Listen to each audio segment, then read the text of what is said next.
After 4 days of training camp for the Denver Broncos, a rookie wide receiver emerged as a new potential target for quarterback Russell Wilson. We tell you a little bit about his impact. Plus, a Broncos defender suffered an injury. What is his timeline? And who are some other players that could step up this week when the pads come on? You get that and much more in today's brand new episode, Locked on Broncos.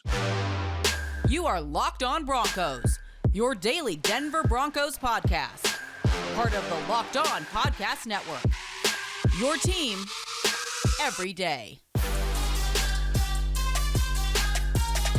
What's up, Broncos country? Welcome back into a brand new episode of Locked on Broncos, your daily Denver Broncos podcast here on the Locked on Podcast Network, your team every day. Thank you so much to everybody in Broncos country for making Locked on Broncos your first listen of the day on your favorite audio podcasting platforms, or whether you choose to watch us on YouTube. Make sure you hit that subscribe or that follow button so you never miss out on a day's worth of Denver Broncos news, content, and coverage every single day, all year long, because for the true fan, there is never in off season. From the South Stands to the end zone, I'm your host, as always, Cody Roark, senior Broncos analyst at Mile High Sports, joined alongside by my co-host, Sayre Bedinger. He's the site expert, predominantly orange.com.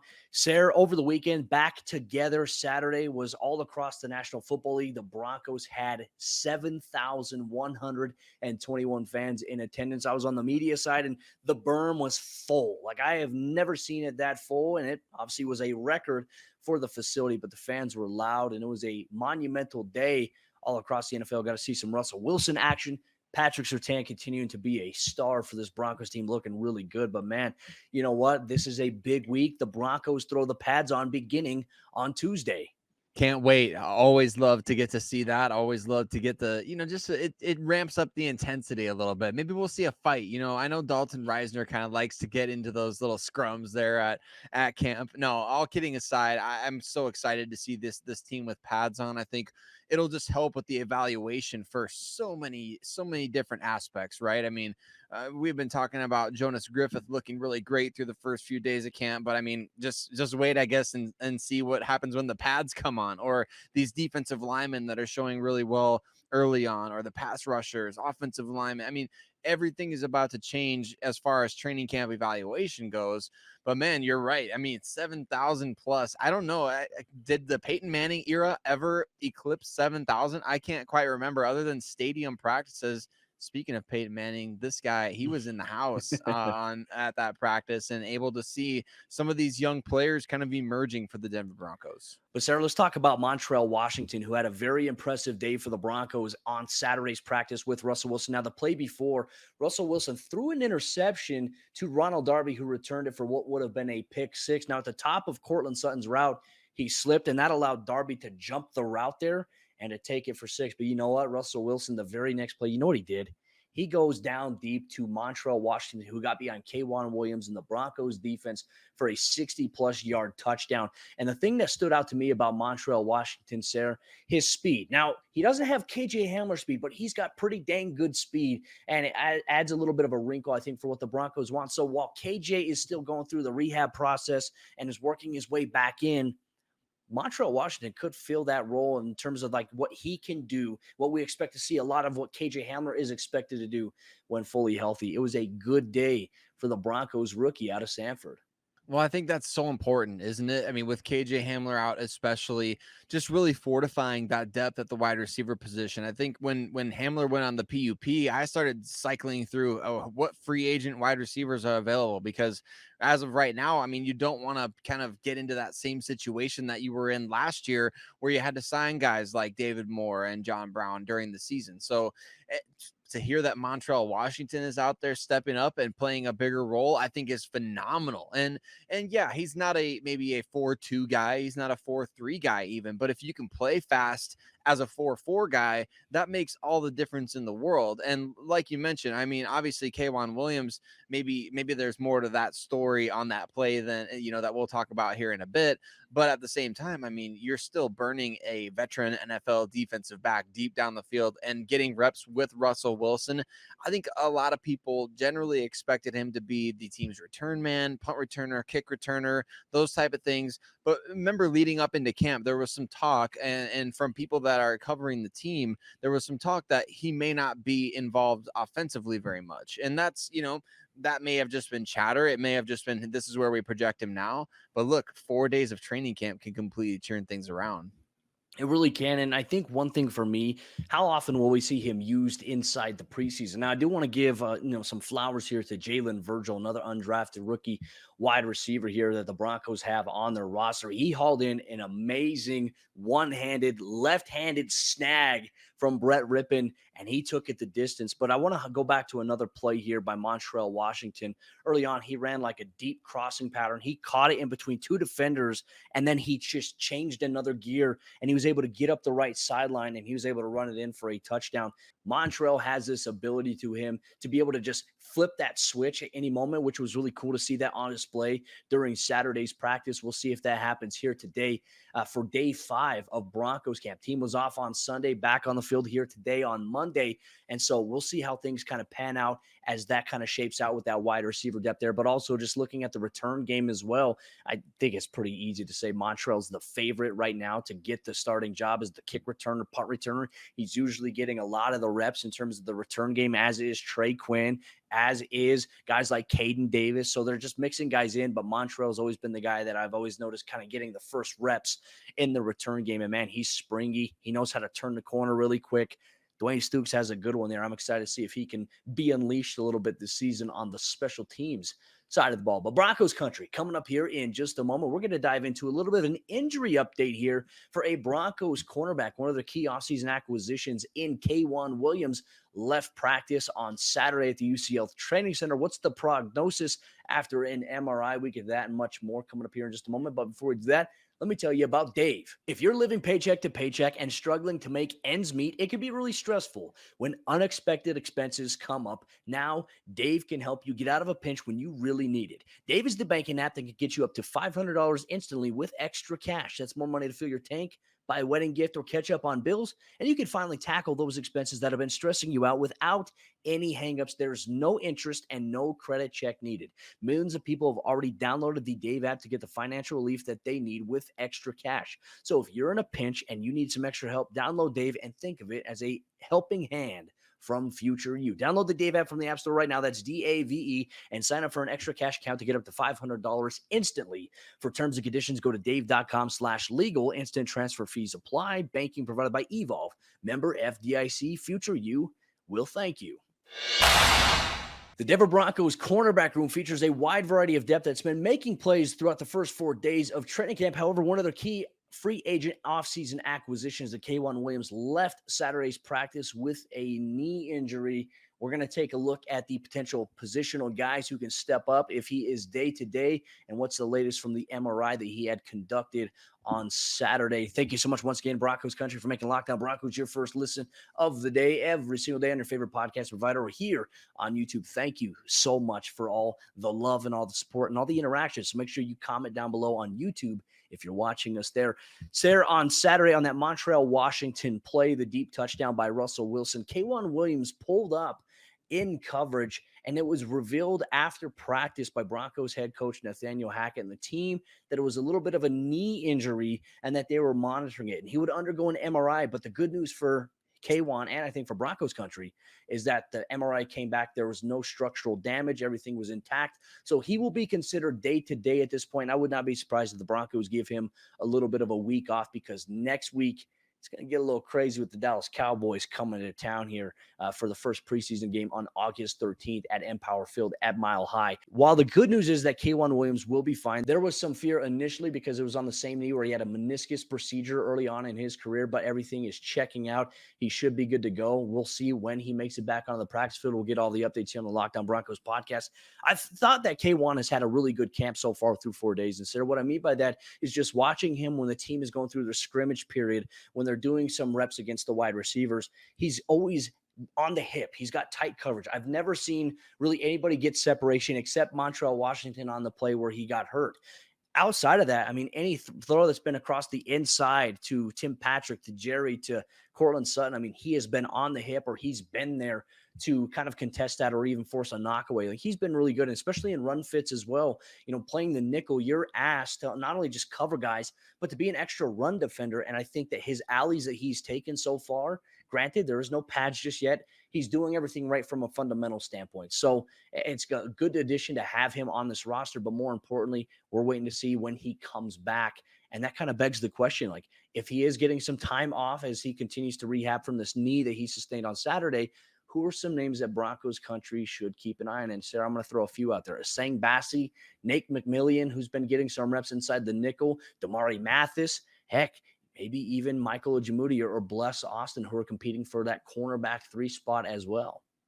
Yeah, those guys are all options for sure. And you have to look from within first, I think, if you're the Denver Broncos. But what I think is important to remember as well, Nine News insider Mike Kliss, before training camp happened, heck, it might have been right at the break of OTAs, kind of talked about the fact the Broncos may be looking into the veteran cornerback market anyway. And that was pre K'Wan Williams injury. So I think you look at the veterans that are available, maybe see who's out there. Just a quick list that's pulled up. Guys like Trey Waynes, Joe Hayden, Chris Harris, Norris Jenkins, Kevin King, Xavier Rhodes. Those guys are still available right now. And who knows if any of them will end up being options for the Denver Broncos, but certainly you get an opportunity to kind of, I mean, this is practice for everything as much as it is anything, just like a regular season. If you have an injury happen, you may have to rely upon some of your young guys to come in and step up and play a bigger role. So now kind of just seeing, just like they're doing on the offensive side of the ball with a couple O linemen, with some of the receivers, with the tight ends, get those guys out there with that top defense and just see how they gel, because man, you may need to find out at some point this season, right? You may need to throw Damari Mathis out there. You may need to throw Sayre Bassey out there. I think definitely you want to see these guys and how they respond. Obviously, guys like McMillan, I mean, that would be fun to see. Just, hey, Pat Surtain on one side, Darby on the other. Throw one of your top undrafted guys out there in the fire and say, go up against our best, go up against Judy. Let's see how you do. I think definitely there's an opportunity here. In any injury, you hate to see guys go down, but at the same time, that next man up mentality, the Broncos are really used to that over the last couple of years, aren't they? Unfortunately, they've gotten so used to that. And I think at every level of football, you really experience that to some degree. So for the Broncos, I think you just keep on keeping on. Let those young guys go out there, see what they can do for a day or two. I would get some veterans in the mix, though. I would at least be calling somebody to see, hey, what's your interest in playing a backup role for our team? Because that's what you're telling veteran free agents at this point. You're not promising a starting job. You're not promising them a primary role when K'Wan Williams is healthy, but you go out and look for depth at this point. So I think for sure, make some calls, let your young guys step up and see what they can do, especially as the pads come on. You're going to get a very good idea with them being able to be a bit more physical. I mean, just even outside general cornerbacks like a Sayre Bassey, who in my opinion could be the favorite to maybe get some reps in addition of K'Wan, who's probably going to sit out the several practices this week. Bassey has familiarity. He's started NFL games before. Denver Broncos fans know that very, very well. I also wouldn't be opposed to the Broncos mix and match a little bit of their safeties. I mean, he played some PJ Locke inside the nickel. He's got familiarity playing there. You can play Caden Stearns there. Or if you want to be a hybrid, you can put Justin Simmons inside the nickel and put Caden Stearns or PJ on the back end alongside K-Jack. Denver, I think, has flexibility right now to go out and do it. I don't know if they're going to scour the free agency market, though, just because of the fact that they have a pretty deep room as is with a lot of guys there, and they may just want to try to find a homegrown guy without having to spend as much money, because I know that, as you get closer to the regular season, you want an operating budget a little bit. You know that, hey, there will be some potential injuries that you have to account for, so you need to have the money to be able to fluctuate some of that cap space going forward. So we'll see what the Broncos' plan is for the nickel position as K'Wan Williams works his way back from the knee injury he sustained during Saturday's practice. Day 4 of Broncos camp at the UCHealth Training Center. Day 5 continues on Monday. The team will practice Monday, Tuesday, Wednesday, Thursday, Friday, and Saturday for training camp. All practices open to the general public as well. If you're out there, say hi to me. I'll come and say hi to you as well. It's been great interacting with members of Broncos country that have taken time to say, hey, Cody, I listen to your show. It means the world to me to be able to interact with people. And Sayre, I know the same for you, my friend. So Broncos country, you know where to tune your dials there. But coming up here in just a moment, we're going to dive into what Broncos country needs to look forward to this week as the pads come on, what position competitions need to be highlighted the most. We dive into that and much more coming up here in just a moment. But before we do that, let me tell you about BetOnline.net, the sponsor of today's episode, Locked On Broncos. And BetOnline.net is the fastest and easiest way to check in on all your betting needs. You can find all your favorite sports and events at the #1 online source for odds, lines, and games. You can find reviews and news of every league, including Major League Baseball, NFL, NBA, NHL, esports, combat sports, and even golf. BetOnline continues to be the top online resource for all your sports wagering information. From live in-game betting, scores, and podcasts, they have you covered. So head to BetOnline today or use your mobile device to learn more about the trends and the action. BetOnline.net, BetOnline, where the game starts.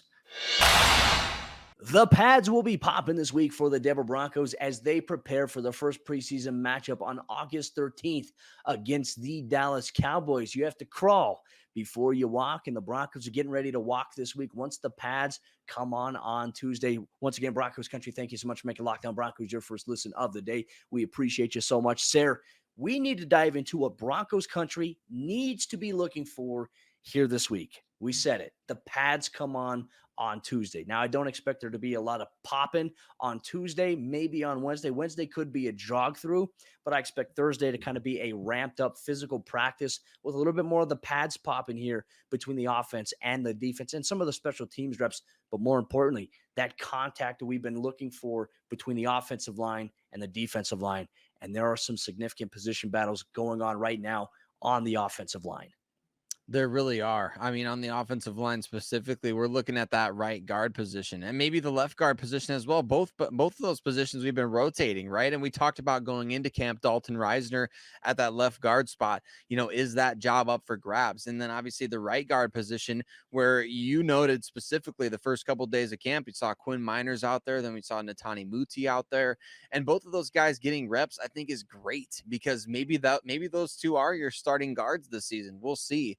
But I think definitely those two positions are the ones to watch on the offensive line. And then, of course, you got the cornerback 3 position now kind of up for grab. I mean, K'Wan Williams, obviously, like you said, showing really well when he was healthy. But is that position now something that somebody can go out there and take, especially if you're a young guy? Like, when you look at this from a team building perspective, obviously you want to have the best guys out there at all times, but you also want to do what's in the best interest of the future of the franchise. Remember last year at this time, there was, and this is legitimate, it sounds so silly when we look back on this, but the top 4 cornerbacks in order were basically, Ronald Darby, Kyle Fuller, Bryce Callahan, and then Patrick Surtain at number 4 on that list. And that seems so silly now looking back in hindsight because of how good Surtain is.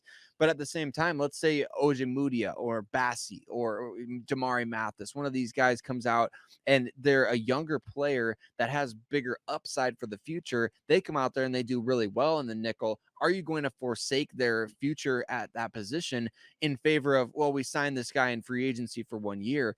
That's where things could get interesting to me at the cornerback 3 position here, the nickel corner spot. And like you said, you could also rotate in some safeties, give them some more playing time. So there's definitely opportunities out there as the pads come on. There's opportunities for snaps to be stolen. Well, and I honestly I think K'Wan, that's his spot. Like, he looks better than everybody else that is there rotating in the nickel. He looks really good. So I think as he works his way back, there's that. But I'm even more so talking more specifically the outside cornerback backups behind Ronald Darby and Patrick Surtain. And I tell you what, on Saturday's practice, guys like Bless Austin had some nice plays. Damari Mathis had some nice plays downfield in coverage. I'm talking tight on the hips, squeezing and playing into the guy. And then the ball comes, making a play on the football, knocking it away. Or there was one play too down the sideline where Bless Austin was in coverage on a fade route. And it was kind of like caught between he and the wide receiver, Brandon Johnson. And then last moment, he knocked it out on the ground and it landed and bounced up and he still caught it, but he was out of bounds. There were some good plays on the football. I've talked with Broncos cornerback coach Christian Park, and he says, we got a lot of guys that, are very fluid in their hips. They have really good footwork. They have good instincts. And so far through training camp, the Broncos cornerback depth is really, really good, Sayre. And like I said, last year, I might have been worried a little bit if like Bryce Callahan was banged up or Kyle Fuller was kind of banged up, if that were the case. Right now, I think Denver has 5 or 6 cornerbacks that could play on this active roster this season, whether it be in a fill-in role, whether it be in a rotation role, certain packages. Denver's in a good spot. And Bless Austin, like I said, has looked pretty good. Michael Ojemudia, I think this is going to be a week for him to shine, specifically when the pads come on. I had a chance to interview him last week, and he said, the goals that he has this season, he wants to get his hands on the football a lot more. He wants more interceptions. He wants more forced fumbles. He's got the ability to do that. Obviously, having 4 forced fumbles as a rookie to start things off back in the 2020 NFL season there. But there's a lot to break down on that. I'm more specifically in line to see, you mentioned earlier, the defensive line, Draymond Jones, DJ Jones. Those guys are penetration causers. Like, they are disruptive, even without pads. So how is it going to look with pads? And more importantly, that guard battle and that rotation here you see between Dalton Reisner and Atani Muti, potentially Graham Glasgow this week, but even Quinn Miners. I mean, it's kind of wide open. And even Justin Outen, the Broncos offensive coordinator, said in a presser on Saturday that the competition between Miners and Muti, I mean, it's heating up a little bit in terms of their competing, they're switching reps, they're having equal opportunities. I think a lot of this will be decided in the preseason, Sayre. I'm excited to see how it goes. But these are the main things that Broncos country needs to keep their eye on. Plus, one more note, on Saturday after practice, the Broncos hosted veteran linebacker Joe Schobert, who spent time with Cleveland Browns. He's been a former Pittsburgh Steeler. And part of me is wondering, like, will he sign with the team this week? The team brought him in for a reason. I'm not quite sure because I've been seeing a lot of reps. I think Justin Sternad has looked really good, but it's early on in training camp, and the pads come on this week. This is where it really matters. But Joe Schobert, a little bit of an interesting one, Sayre. It is definitely. I mean, obviously he was a Pro Bowler once upon a time, a big money free agent once upon a time. And he's kind of been bouncing around the last couple of years, played for 3 different teams over the last 3 seasons. So really what I read into that is that the depth isn't exactly where they want it to be. And you would know better than me, Cody. You've been out there watching Justin Sternad and Alex Singleton and their backup reps and how I mean, really right now, is anybody taking Josie Jewell or Jonas Griffith's spot in the starting lineup? Highly doubtful, right? Those 2 guys look like the top 2 guys, no doubt. To me, this potential move is all about the depth, and the Broncos do need that, right? Unless, I mean, depending on what number of off-ball linebackers they're planning on going into the season with, like we've talked about, there's like 18 edge players on this roster that you want to take into the regular season if you can, but not as many off-ball linebackers. And I think, to me, this kind of move would upgrade your depth at a position, give you a guy that's started a lot of games. The question is, just like I was talking about with free agent corners, are you going to be able to convince a former Pro Bowl player, somebody who's averaging like 120 tackles a year over the last 5 years, you're going to be able to convince that guy that, hey, you come in, we want you to be our 3rd linebacker or our 4th linebacker? That would be tough. I mean, the Broncos did sign Avery Williamson to the practice squad at one point last year, but completely different situation and timing. So right now, I mean, is this the best fit for both parties? Obviously, you bring a guy in for a visit and you're not necessarily, trying to pull the wool over his eyes when you call him in for that visit, being like, hey, we want to offer you a really great opportunity here. And then you just pull the rug out from under his feet and say, yeah, the 4th linebacker position's open. Well, you get a guy out there because he's probably interested in whatever job you're offering over the phone to his agent. So we'll see what comes of it. I think it would be a good move. We'll see if it all pans out here for the Broncos. Could be a contingency plan for George Paton, who dealt with the linebacker depth issue last year when the Broncos sustained a lot of injuries to key starters and even backup rotational players in 2021. They want to avoid that here this upcoming season. But Broncos country, that'll wrap up today's episode. Lockdown Broncos Day 5 at the UCHealth Training Center commences on Monday. We'll have all the recap, all the action, and all the biggest storylines here on the Locked On Broncos podcast on your favorite podcasting provider and on YouTube. Make sure you hit that subscribe to that follow button so you never miss out on a day's worth of Denver Broncos news, content coverage, and more. We'll see you tomorrow for a brand new episode, Locked On Broncos.